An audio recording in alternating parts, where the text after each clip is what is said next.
to 4.4 Special Systems of Linear Equations. Very good. What we're going to be doing today is looking at what we can get for solutions aside from what we're used to getting, which have been so far one solution. We've been looking for this intersection point of two lines, and we've been getting one coordinate point right about there where we have a singular solution, an xy. But there's also the possibility that there are no solutions. And the only way there can be no solutions is if that intersection never happens. And the only way that intersection can never happen is if those two lines are parallel to each other. So they're going in the absolute same direction. They would have to have the same slope. That's a very important thing to recognize. Now there's also one third option, and it's not that there's an intersection, it's not that they don't intersect, but it's that they intersect constantly, because one line is literally on top of the other one. And if one line is on top of the other one, then they share all points in common, and they have infinitely many solutions. Every single point is a solution, so they have infinitely many. Let's see what a system looks like when there's no solution. So remember, no solution is when lines are parallel. Let's take a look here. If I go to graph these two functions, let's see. I'm going to graph the first one in green. I'm going to go +1, that's my y-intercept, and then a slope up 3, 1, 2, 3 over 1. And I'll go 1 in the other direction too, over 1, down 1, 2, 3. Cool. And then I'll do this next one in blue. And that's going to be -5 for the y-intercept. 1, 2, 3, 4, 5. And a slope of 3, so up 3 and over 1. Up 3 and over 1. Make that darker. And up 3 and over 1. Cool. And now I will make my lines. First the green line. Cut right through there. And then the blue. Connecting all of these. And what do we notice? They are parallel. They are never going to intersect. So there are no solutions. There's no points when these two things are going to intersect each other and form a solution to this system. But we could have figured that out before we even graphed it. Because if I know y equals mx plus b form, I know y equals m is the slope. M is the slope. They both have m equals 3. Slopes are the same, so that means they are parallel.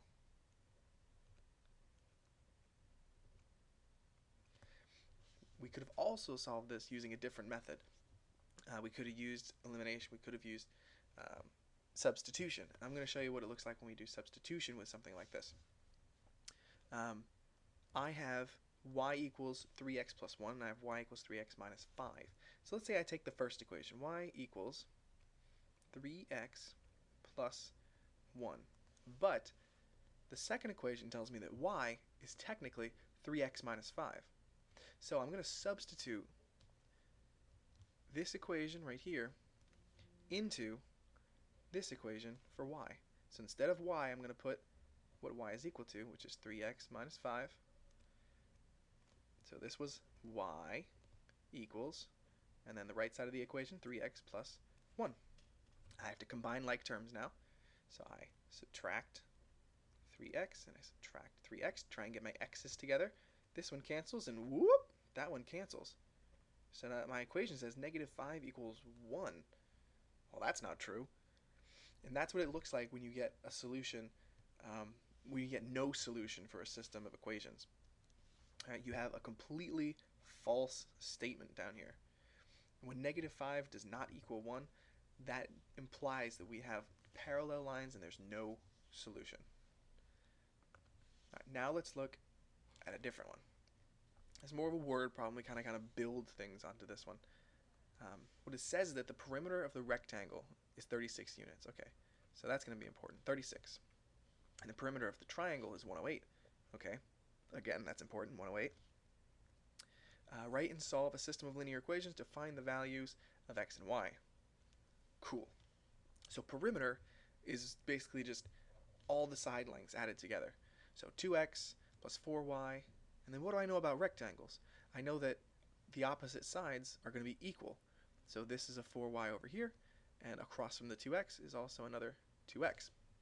So the perimeter should be 2x plus 2x plus 4y plus 4y, which, if I were to combine like terms and simplify, 2x and 2x, I have 2 of these and 2 of these, add them together, I have 4 of them. And then the y's, I have 4 y's, and I have 4 y's, add them together, in total, I have 8 of them. And that equals 36. So that's my first equation. Now let's look at the second one.